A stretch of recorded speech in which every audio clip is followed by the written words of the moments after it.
who is going to evaluate Davis. Davis, welcome back to Rhino. By the way, lights. Yeah. Welcome back to Rhino. Glad to have you back. I feel like this speech was kind of your love letter to Rhino, and we love you too, so it's always good to have you back. I'm going to talk about what Davis did really well and use him as an example to teach everybody else at Rhino what good speaking is really about. And then I'm going to tell Davis how he could improve his speech, and since he's a really experienced speaker, I'm not going to pull any punches. So Davis told me that his speech was, the purpose of his speech was to encourage Rhinos and guests to visit more clubs, to check out other Toastmasters clubs. So we're going to really evaluate whether or not he achieved that or whether the purpose of the speech was something else. The first thing that he did really well was he started off with a really good hook. Every speech should start with a hook. If you just start talking about your speech, people are going to lose interest. So what you want to do first, before you start talking about your subject, is grab the audience's attention.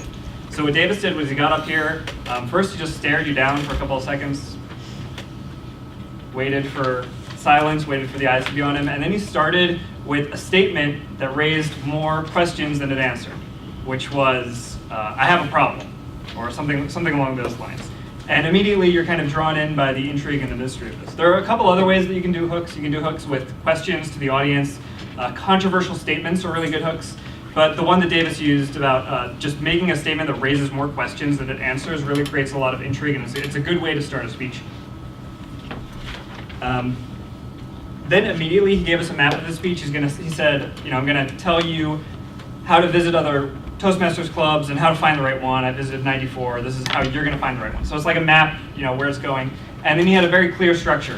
There's, trait 1 of really good Toastmasters clubs, trait 2, trait 3. Each of those was accompanied by an anecdote. Right? The first trait is they help you achieve your goals. And this was my Toastmasters club that helped me do that. The second trait was they push you to be better. Blah blah blah blah blah. And he accompanied all of these with anecdotes, which really keeps the audience's attention and is a good way to structure your speech, because if you just get lost in the minutia of explaining why each of these points is good, your audience is going to lose interest. But if you keep it grounded with stories and anecdotes, that'll be really good. I'm quickly running out of time, so I'm going to have to go through more of these a little bit faster. Some of the things he did really well that, in terms of presentation-wise, he flipped the screen for Jenna so that she could see this instead of looking at that screen. And he did a pretty good job not looking at the screen. Although I would say, presentation-wise, you stared a little bit too hard at the computer, and better thing to do would be just to know your slides very well and be able to see them out of the periphery of your eye. The jokes didn't always hit, in particular the first one about you having a problem and then it revealed that it's a Toastmasters club. I think you could work on your delivery a little better, although I think they were always very well structured, especially the one about the strip club, because the dramatic pause there worked both as a dramatic pause and as a comedic pause before the punchline of no club makes me feel this way, especially a strip club.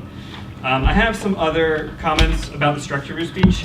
Ultimately, I think the purpose of the speech was really fighting with itself to be whether or not it was to encourage people to visit more clubs or to convince them that Rhino is the best club.